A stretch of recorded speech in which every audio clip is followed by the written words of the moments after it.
Hello YouTube. I've been missing for a couple of days and you might notice that I'm looking somewhat scraggly right now. But there's a good reason for that.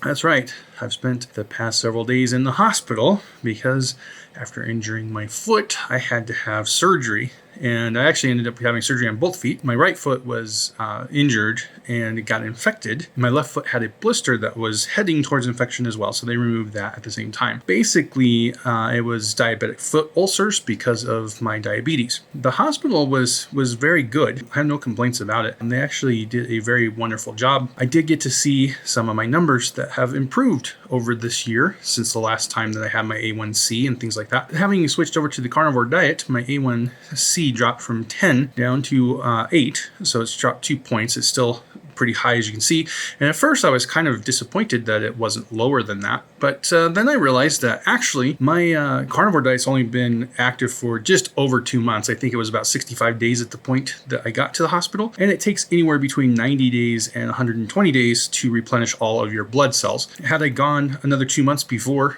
getting my A1C, my level could have been normal just on my carnivore diet. When I mentioned that I was on a restricted carb diet, they went ahead and put me on a restricted carb diet at the hospital. Now, what restricted carb diet means for the hospital is vastly different than what it means for me. I was restricting myself to less than about 10 a day. At the hospital, my restricted diet meant that I couldn't order more than 75 grams of carbs.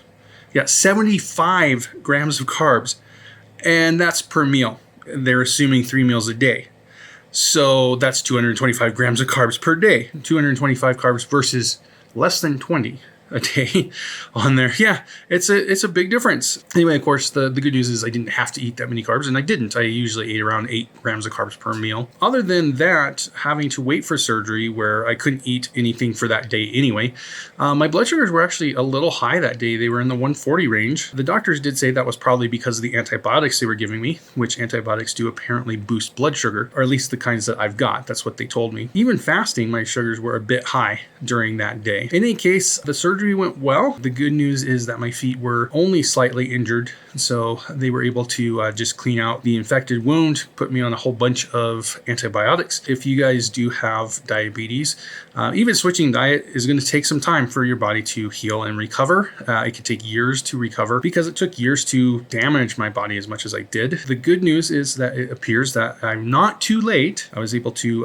rescue my feet this time around, and I actually only barely have neuropathy, as evidenced by the fact that they had to actually put me out in order to do the surgery on my feet. They had said that some people who had come in, they actually had such loss of feeling in their feet that they could actually just do the surgery with a mild anesthetic. Thankfully, I'm not that far progressed, and hopefully will not get that far progressed at any point now that I've switched my diet. But in any case, it does mean I'm out of work for a few days and I am just recovering. So this is just a quick little video to give a quick update. I haven't even had time to reshave my head or shave my beard off or any of that. Anyway, I do hope that all of you are having a wonderful day.